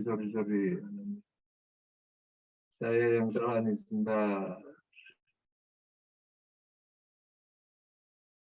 Ya, silakan Pak. Oke, maaf. Laptop Ya, saya maaf, ternyata nggak maaf. ngecas dari tadi. Ya, ya. Ya, oke. Tadi yang lanjut yang Facebook itu apakah bisa digabung gitu? Ya, Bisa aja, ya. bisa aja. Cuma karena concern security biasanya company yang besar seperti Facebook dia cenderung untuk misalkan menyewa space itu satu data center itu satu space gitu. Biasanya dia hanya untuk dia sendiri gitu untuk security reason. Atau kalaupun misalkan harus gabung dengan yang lain, biasanya dia pakai cage. Dia kayak jeruji kayak di penjara kayak gitu. Dia punya apa security sendiri itu, physical security sendiri. Ya, Baik. lanjut pertanyaan berikutnya Pak. Lanjut lagi dari Pak Muhammad Fatoni ini, untuk kasus pekerjaan remote di dalam memonitoring data center, apa saja yang dimonitor? Dan sistem remote-nya apakah menggunakan kamera atau aplikasi khusus? Maksudnya remote ini apa? Apakah Ya mungkin seperti Pak Nala ini monitor dari jauh, misalkan seperti itu. Nggak, remote yang saya maksud ini remote location aja. Jadi ya saya nggak pantau itu proses pembangunan data center yang seperti apa. Remote ini karena saya mau kerja dari rumah aja Pak. Jadi saya nggak ngantor gitu. Ngantornya paling sebulan sekali aja ketemuan kalau perlu gitu. Ya semua meeting kan pasti kita bisa pakai Zoom gitu. Kalau perlu datang ya saya juga datang juga pergi bolak-balik ke luar negeri. Paling saya alokasikan 2 minggu dalam 1 bulan itu untuk berada di luar negeri biasanya. Baik, masih Pak Muhammad Faton ini, untuk pembangunan suatu data center yang private sifatnya di kementerian butuh biaya berapa ini Pak? Biaya itu sih ya relatif, nggak bisa dipastiin gitu. Selama ini data center yang saya bangun ini kan skalanya skala industri ya, semuanya ribuan rak, semuanya di atas 10 megawatt gitu. Di Asia ini range-nya di antara 9.000 sampai 15.000 US dollar per kilowatt range-nya. Tapi kalau di Indonesia untuk kayak kementerian gitu, saya juga nggak paham apa butuhnya besar atau ya kalau kecil sekecil apa, karena semakin kecil kapasitasnya tentunya biayanya semakin tinggi gitu. Jadi cost ekonomiknya itu akan semakin tinggi, semakin kecil kapasitas data centernya. Ya, baik. Berikutnya masih Pak Muhammad Fatoni ya. Untuk satu data center standar biasanya mampu menampung sampai berapa server? Ya tergantung density-nya itu. Jadi kalau misalkan itu relatif sih seberapa besarnya. Sebesar-besarnya yang paling kapasitas yang paling besar yang pernah saya bangun ini 33 megawatt itu sekitar 5.000 rak. Jadi bisa 5.000 sampai ya 5.000 rak itu paling tinggi sih proyek saya. Tapi density-nya tinggi juga sih sampai 8 kilowatt per rack itu. Mix. Baik. Berikutnya dari Pak Eko Hadi Purwanto ya, apakah dikenal istilah RAID dan mirroring dalam sistem penyimpanan? Jika dikenal itu apa perbedaan dalam pelaksanaannya dan apa yang sering dipakai atau seimbang? Apa ada beda kebutuhan pendinginannya? Nggak ada sih. Kalau itu kan itu istilah IT semua kan. Pada akhirnya kan yang kita handle itu panas saja kan, panas yang harus kita buang keluar. Jadi kita tinggal minta orang IT butuhnya berapa. Nanti kita hitungin berapa cooling load-nya. Nah, itulah yang kita buang panasnya. Jadi nggak terlalu pengaruh apa RAID, apa mirroring kayak gitu. Itu kan cuma kapasitas storage-nya aja kan, satuan kapasitas storage. Oke, berikutnya Pak Tutu Zakaria. Untuk data center high density kategori tier 4, apakah jaringan chilled water pipe-nya juga perlu ada chilled water cadangan? Biasanya kita punya dua PEF piping. Biasa pipingnya kita bikin loop juga. Jadi karena tier 4 itu kan harus continuous cooling. Jadi tadi saya sudah bahas juga. Jadi selain puff-nya itu dibikin loop, jadi air tuh bisa masuk dari kanan atau kiri. Kita juga pakai UPS power untuk pompanya, dan kita pakai buffer tank. Jadi kalau misalkan listrik mati, chiller belum nyala, itu buffer tank itulah yang akan energy storage-nya yang akan tetap mendinginkan data center selama chiller belum nyala gitu. Baik, berikutnya dari Pak Robi. Bagaimana jika data center menggunakan high performance computer yang pendinginan IT rack-nya menggunakan direct liquid cooling? Apakah ruangan tetap harus dikondisikan menggunakan aircon? Dan berapa derajat temperatur chilled water yang masuk ke dalam IT rack? Apakah semua peralatan IT rack mempunyai requirement yang sama untuk temperatur operasional? Apakah spesifikasi chiller data center berbeda dengan spesifikasi chiller yang biasanya digunakan untuk gedung bangunan? Kalau spek sih sama aja sih. Kemudian kalau spesifikasi temperatur ya itulah yang kita mainkan kan. Rumus energi sama dengan MCP delta T itu yang dimainkan. Jadi delta T-nya itu yang penting kan energi. Kita kalkulasi load, kita tahu load-nya berapa. Kemudian delta T temperature-nya kita yang tentukan sendiri gitu. Kira-kira butuhnya berapa, op coil-nya mau berapa. Delta T-nya kita set sendiri. Nanti kita ketemu flow-nya. Jadi flow-nya itu nanti akan dikonversi ke total flow. Total flow nanti akan kita pakai untuk selection chiller juga. Ya sama aja sih proses desainnya dengan desain gedung-gedung seperti ya biasanya. Sama, ada cooling load, ada pipe sizing, sama. Cuma temperaturnya bisa kita mainin. Biasanya off coil itu 2 atau 3 derajat di bawah range temperatur bawah. Jadi kalau misalkan kita settingnya misalkan 25 plus minus 2 misalkan, artinya kan range bawahnya itu 23 ya. Nah, kita bikin waternya itu ya 2 derajat atau 3 derajat gitu, off coil-nya itu. Itu biasanya setting water temperature-nya. Baik, berikutnya dari Pak Ferry, ini ada 2 pertanyaan yang panjang ya. Pertanyaan pertama ini karena biaya data center tidak murah, kapan suatu company ini baru bangun data sendiri? Mungkin faktor kesensitifan data dan size company. Bagaimana patokan umumnya? Apakah ada kecenderungan company menyewa cloud? Bagaimana kecenderungan data center untuk company-company ke depannya? Satu dulu, Pak.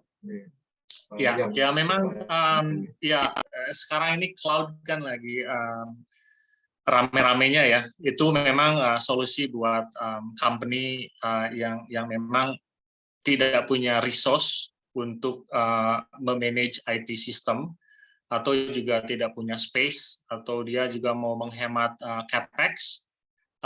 Itu solusi yang tepat sebetulnya buat company-company yang baru. Jadi ya lebih baik kita pay as per use ya. Kita bayar sesuai dengan kebutuhan kita. Kita misalkan pakai cloud-nya Amazon atau cloud-nya Google gitu, itu memang solusi yang sangat instan. Dan yang terjadi sekarang ya seperti itu. Dan karena hal ini terjadi, perusahaan-perusahaan data center itu akhirnya menargetkan marketnya itu ya perusahaan-perusahaan seperti Google, Amazon, company-company yang punya bisnis cloud gitu.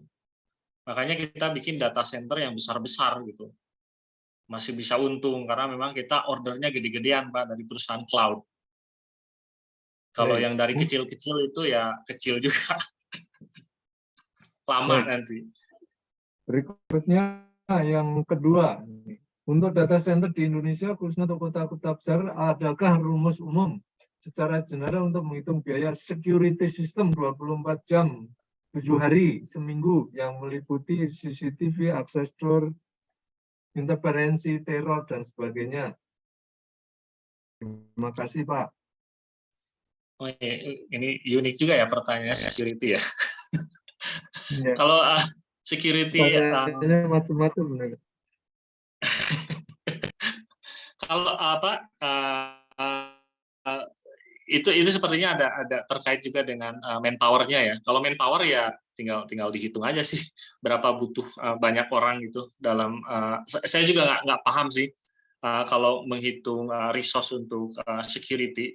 Kalau untuk physical security sendiri, physical itu artinya sistem ya, sistem security yang kita bikin gitu.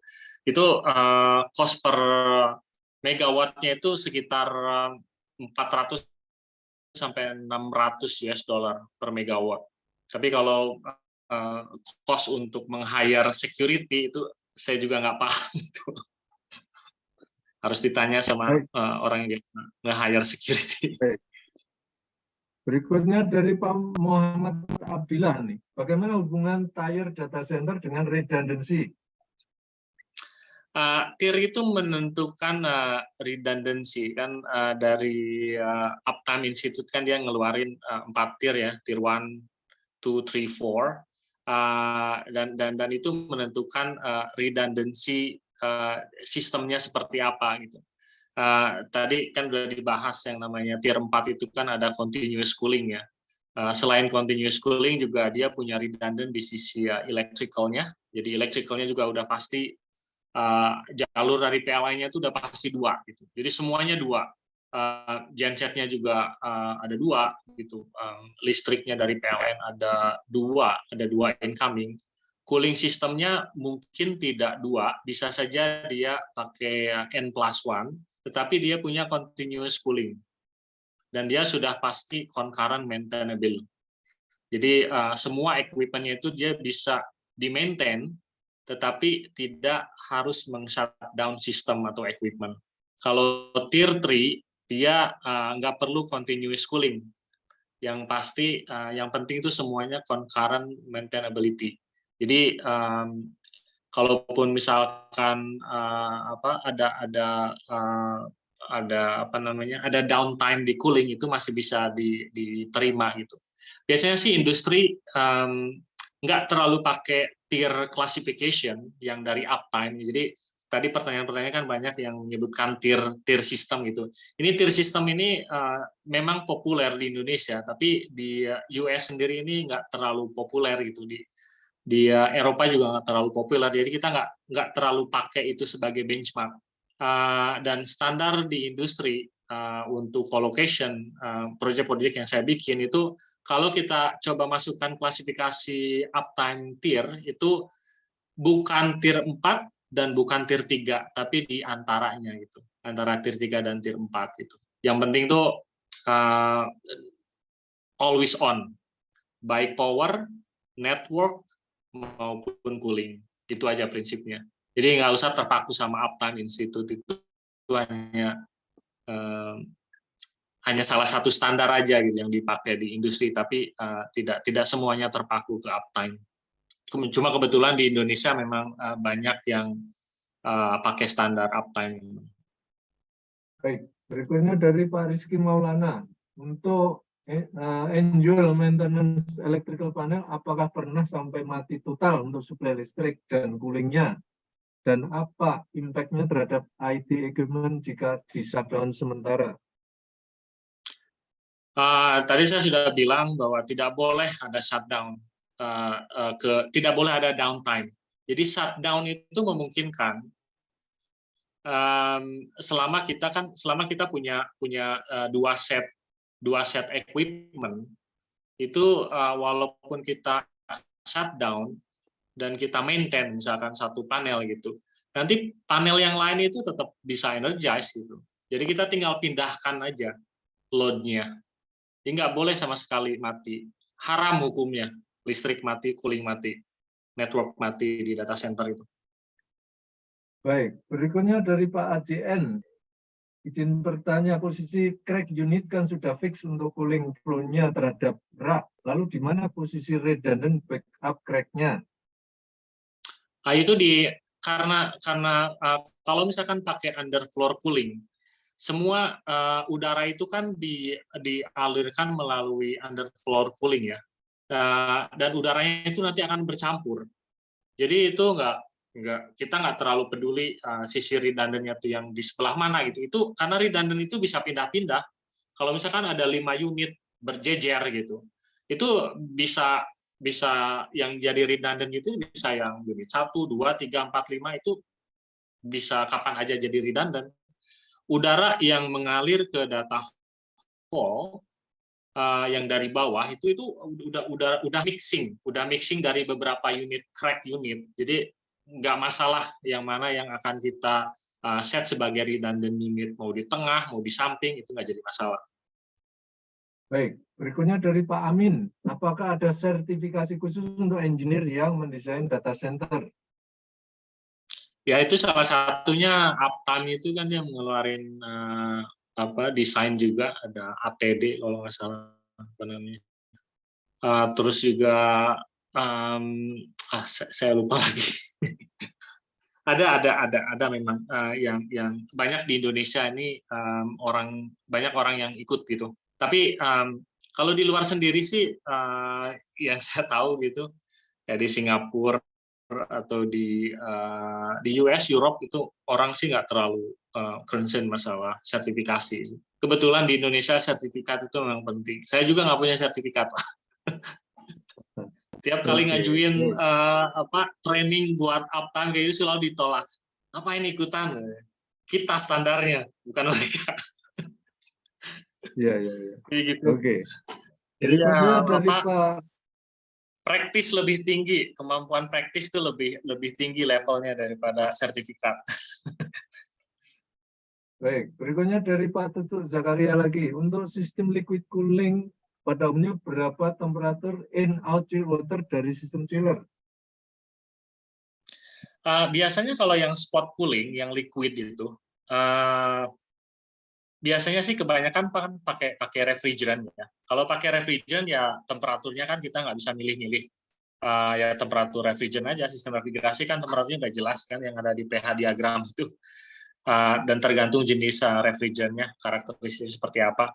Kalau chill water ya biasanya kalau chill water sih sama aja sih dengan kita kan kalau milih chiller itu kan chill water entering sama leaving temperature-nya kan sama. Jadi yang masuk ke liquid cooling sama, yang masuk ke crack unit juga sama, yang masuk ke FCU juga akan sama gitu. Kalau memang sumber chill water-nya datang dari chiller yang sama. Jadi nggak ada bedanya sih. Biasanya kita set temperatur ya in-out. Biasanya set living. Yang masuk sama keluar itu loh, beda. Ini yang ditanyakan nih in sama out. In sama out apa maksudnya? Beda. Nah ini beda temperatur apa? Masuk sama keluar. Ini. Berapa derajat maksudnya pertanyaannya? Iya, betul. Oke. Itu semua tergantung dari setting temperatur ruangannya. Kalau misalkan setting temperaturnya rendah, tadi kan saya udah bilang beda off coil dengan temperatur range terendah itu kan 2-3 derajat. Jadi kalau misalkan kita set 23 derajat gitu, 23 derajat. Akhirnya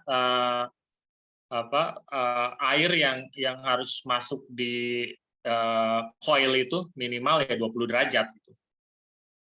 Kalau return-nya ya bisa kita setting, return-nya bisa sampai 27, 28 tergantung delta T-nya berapa. Yang penting off coil-nya itu ya harus 20 derajat, 2 atau 3 derajat di bawah titik bawah temperatur ruangan. Itu aja prinsipnya. Baik, ini dari Pak Asep Kurniawan dan Pak Muhammad Abdillah ini pertanyaannya sama nih. Berapa kapasitas storage tank untuk backup nih, untuk berapa lama? Nah, itu ada kalkulasinya sih. Kalkulasinya sih sama sih seperti ngitung energi sama flow juga. Jadi sama MCP delta T juga. Rumusnya sih sama, prinsipnya kayak gitu. Detailnya sih susah untuk dibicarakan. Nanti Japri aja deh. Ada kalkulasinya kok. Ya. Baik. Cuma rumus-rumus yang dipakai oleh HVAC engineer itu ya itulah rumus energi, nggak jauh-jauh dari itu. Baik. Berikutnya Pak Muhammad Fatoni lagi nih, untuk server colocation setting IP address-nya apakah dari operator data center atau kita sendiri yang setting? Apakah IP ini IP publik atau private? Ini pertanyaan tentang IP-nya ini. Oh, itu kalau untuk data center operator itu kita nggak ikutan gimana cara settingnya ID equipment gitu. Itu mereka sendiri nggak terlibat sama sekali. Yang kita pastikan itu hanya kita kasih network aja, dan network pun itu netral. Jadi semuanya kita masukin. Kalau misalkan kita mau pakai jaringannya XL, kita kasih juga XL, semua masuk XL, Telkomsel, apapun itulah. Jadi terserah si customer-nya mau pakai carrier yang mana. Yang penting kita kasih jalan aja buat mereka. Prinsipnya kayak gitu sih. Baik. Kita nggak sampai manage service gitu. Ya. Berikutnya dari Pak Rizky Fadlan ini ya. Untuk sistem pendingin standar lebih baiknya memakai air cooled atau water cooled. Ya, ini tadi kan tergantung ininya ya, density-nya. Bebannya, density-nya, ya. Tergantung density emang. Oke. Tapi ya kalau dari sisi ekonomis memang air cool lebih umum dipakai, dan air cool juga masih bisa mengcover sampai 10 kilowatt gitu, 10 kilowatt density. Jadi water cool itu pilihan terakhir biasanya, spot cooling. Oke, baik. Berikutnya dari Pak Gutus ya, S3 Indonesia chapter ini. Apakah redundancy juga disiapkan untuk building automation systemnya? Ya, building automation system juga sama. Ada juga redundancy juga. Jadi misalkan kita pakai chiller control ya, chiller control itu kita pakai PLC. PLC-nya juga sama, dual PLC juga ada 2. Switch-nya juga ada 2 juga sama. Kayak gitu. Terus bahkan sampai ke instrumen, misalkan kita mau ambil data instrumen temperatur itu kita pakai 3 titik. Kita pakai average, kita nggak cuma pakai 1 aja gitu. Untuk redundancy dan untuk akurasi juga tujuannya kalau untuk instrumen. Jadi prinsipnya untuk data center itu semua pakai redundant. Baik, berikutnya dari Pak Iwan Gunawan. Standar chiller umumnya 12 derajat Celcius untuk masuk ke chiller dan 7 derajat Celcius untuk masuk ke AHU. Kebanyakan jadi dingin sekali sistem di ruangan di data center. Apakah ini terlalu dingin diperbolehkan? Kebanyakan owner lebih senang dingin sekali dibandingkan tidak dingin atau kurang dingin. Ya, itu desain zaman dulu seperti itu. Chill water itu selalu 5-12 kayak gitu. Tapi kita udah tinggalkan praktis itu di dunia data center karena dingin sekali juga nggak buat apa gitu. Kita nggak perlu. Yang penting itu temperatur ruangannya tercapai. Mau settingnya berapa gitu. Jadi meningkatkan chill water temperature sama delta T itu memang permainnya mechanical engineer untuk menghemat air dan menghemat energi juga. Jadi udah nggak umum pakai 512 itu. Itu desain gedung yang lama itu. Karena kalau dulu memang masuk data center tuh kita harus pakai jaket ya. Sekarang ini data center tuh udah nggak pakai jaket, pakai kaos aja. Kayak saya range temperatur buat IT equipment tuh sangat lebar gitu.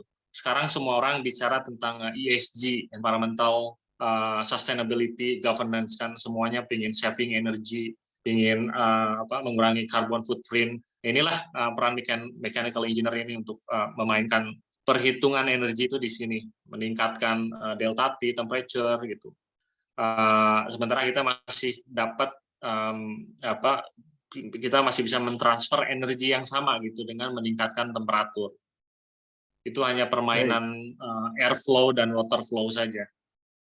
Baik, berikutnya dari Pak Pandu Santoso lagi nih. Kalau posisi data center itu fix, security-nya bagaimana? Misalnya dari serangan drone.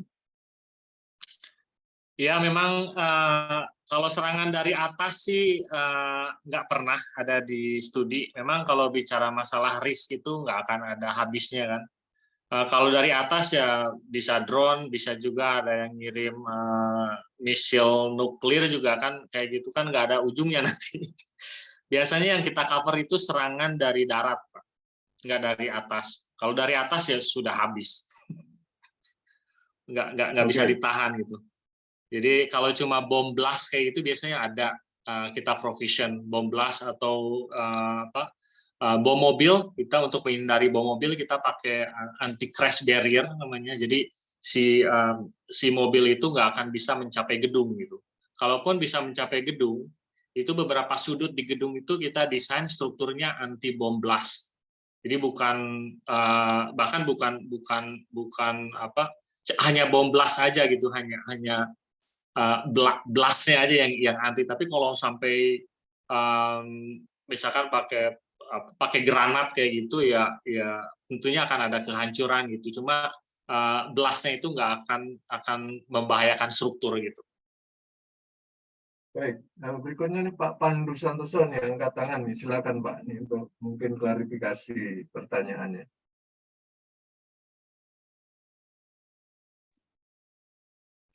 Silakan Pak.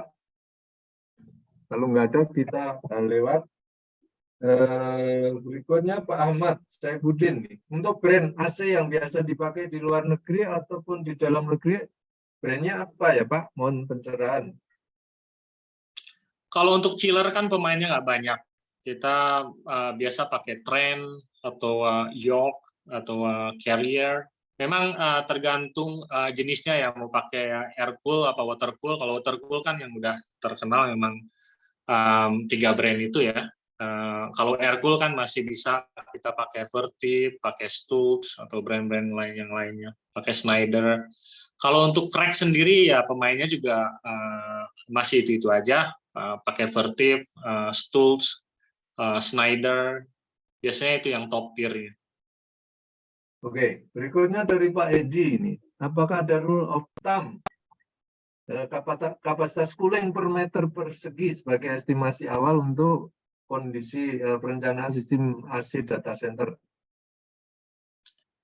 Ya itu sebetulnya sih dari dari PUI itu udah ketahuan. Jadi biasanya sih untuk beban IT itu kan udah jelas ya. Jadi 1 kilowatt itu kita simplify jadi 1 kilowatt cooling juga. 1 kilowatt power sama dengan 1 kilowatt cooling itu. Biasanya itu yang paling gampang caranya. Kemudian ya kalau mau cepat ya tinggal ditambahkan aja, tambah persentase untuk beban manusia, beban ruangan dan lain sebagainya.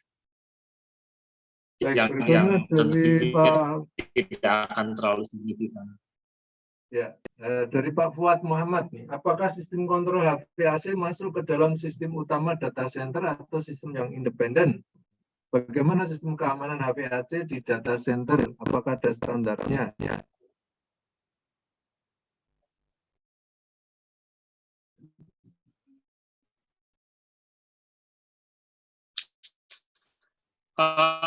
Sistem kontrol HVAC tentunya bagian terintegrasi ya cooling sama power ini ya satu sistem gitu. Jadi ya nggak bisa terpisah satu bagian yang utuh dari semua data center infrastructure. Baik, berikutnya ini pertanyaan terakhir ini Pak. Nih, dari Pak Trisno Vicky. Di dalam TIA 942 mengharuskan langganan premium, sedangkan per Februari PLN menghentikan langganan premium. Solusinya seperti apa, Pak? Saya baru dengar juga. Proyek saya yang di Indonesia masih pakai premium. Saya belum tahu kalau misalkan nggak premium akan jadi apa, tapi memang ya kalau memang kenyataannya seperti itu ya power yang ada ya yang akan kita pakai gitu. Yang di bawah premium kalau nggak salah saya lupa lagi yang di bawah premium itu apa, tapi masih bisa dipakai. Misalkan kalau nggak salah saya pakai satu premium, satu lagi yang di bawahnya premium. Dan itu PLN ya. Kalau misalkan kita buka data center di industrial area kayak sekarang Microsoft, Google, NTT dan lain sebagainya kan, Amazon juga dia buka di industrial area, itu nggak akan serumit PLN sih. Power availability-nya sangat bagus kalau di industrial. Tentunya memang itu bagian dari strategi pemilihan lokasi juga. Kalau adanya PLN seperti itu ya memang seadanya. Tapi yang penting kita punya dual feed dan sebisa mungkin kita pakai yang paling premium dari yang ada. Baik, waktu sudah 17.34 ya, pertanyaan tadi juga sudah yang terakhir, sudah nggak ada pertanyaan lanjutannya lagi. Kita akhiri acara sore hari ini. Sekali lagi saya atas nama BK Teknik Fisika BI mengucapkan terima kasih yang sebesar-besarnya pada Pak Nala. Presentasinya luar biasa, pertanyaannya juga sangat banyak. Ini sudah pengalamannya luar biasa nih Pak Nala. Terima kasih. Terima kasih pada ibu-ibu dan bapak-bapak sekalian yang sudah bergabung di acara sore hari ini ya. Kita ketemu lagi minggu depan. Sekali lagi terima kasih. Mohon maaf kalau ada yang kurang berkenan. Tetap disiplin dengan protokol kesehatan. Salam sehat selalu dimanapun berada. Wassalamualaikum warahmatullahi wabarakatuh. Terima kasih semuanya. Terima kasih Pak Edi. Terima kasih Kang Nala, Pak Edi. Ya, terima kasih. Sama-sama. Mari Pak Edi.